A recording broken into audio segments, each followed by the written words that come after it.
বললেন ভগবান আসবে। ভক্ত যদি প্রাণ ভরে ডাকে, ভক্ত যদি মন প্রাণ দিয়ে ভগবানকে ডাকে, তাহলে ভগবান না এসে থাকতে পারে না। তা আচার্যদেবের মধ্যে ব্যাকুলতা ছিল। অদ্বৈত আচার্যের মনে প্রাণে বড় ব্যাকুলতা। এই ব্যাকুলতাই তো ভগবান চায়। ভগবান চায় ভক্তের হৃদয়ে কত ব্যাকুলতা আছে। 56 ভোগ 36 ব্যঞ্জন হয়তো কিছুই দিতে পারলাম না, কিন্তু তবুও হৃদয়ের মধ্যে ব্যাকুলতা ছিল। ভগবান কাঙালের ঠাকুর, ভগবান ব্যাকুলতার ঠাকুর। তাই আচার্যদেব ওই ব্যাকুলতা নিয়ে ডাকেন, প্রতিদিন ডাকেন, কিন্তু দিন অতিবাহিত হয়ে যায়, কোনো সংকেত পায় না।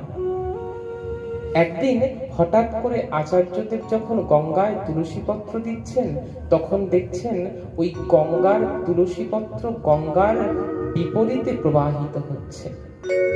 স্বাভাবিকভাবে যখন তুলসীপত্র বা যা কিছু আমরা যদি গঙ্গায় অর্পণ করি, স্রোত যেদিকে থাকবে সেদিকেই তো যাবে।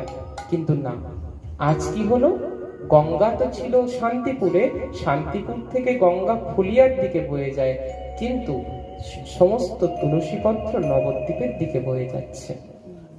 তা অদ্বৈত আচার্য কি করলেন, ওই তুলসী পত্রকে দেখে দৌড়তে লাগলেন। নিজের যে কমণ্ডলু ছিল সেই কমণ্ডলুও ফেলে দিলেন। বললেন আমি পেয়েছি, আমি পেয়েছি, আমি পেয়েছি, আমার সেই ভগবানকে পেয়েছি। হরিদাস ঠাকুর বললেন আচার্যদেব, আপনি পাগল হয়েছেন? কাকে পেয়েছেন? বলছে দেখো দেখো, তুলসীপত্র সব গঙ্গার বিপরীতে প্রবাহিত হচ্ছে, স্রোতের বিপরীতে প্রবাহিত হচ্ছে। তা ছুটতে ছুটতে কোথায় গেলেন? একদম নবদ্বীপে গিয়ে উপস্থিত হলেন।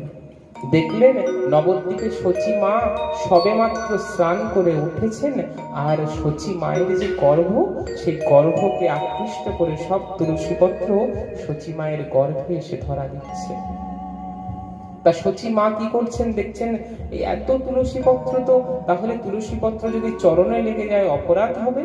তাই তিনি যতবার সরিয়ে দিচ্ছেন, ততবার এই তুলসী পত্র শচী মায়ের গর্ভকে আকৃষ্ট করছে, গর্ভের মধ্যে এসে বারবার যেন স্পর্শ করছে। তা শচী মা কি করলেন, তাড়াতাড়ি গঙ্গা থেকে উঠলেন, উঠে নিজের গৃহে মন্দিরের দিকে যেতে লাগলেন। এদিকে অদ্বৈত আচার্যদেব দণ্ডবত প্রণাম করে দিলেন শচী মায়ের চরণে। শচী মা চিন্তায় পড়ে গেলেন, এত বড় আচার্যদেব। এর আগে বলে রাখা ভালো, শচী মায়ের গর্ভে 8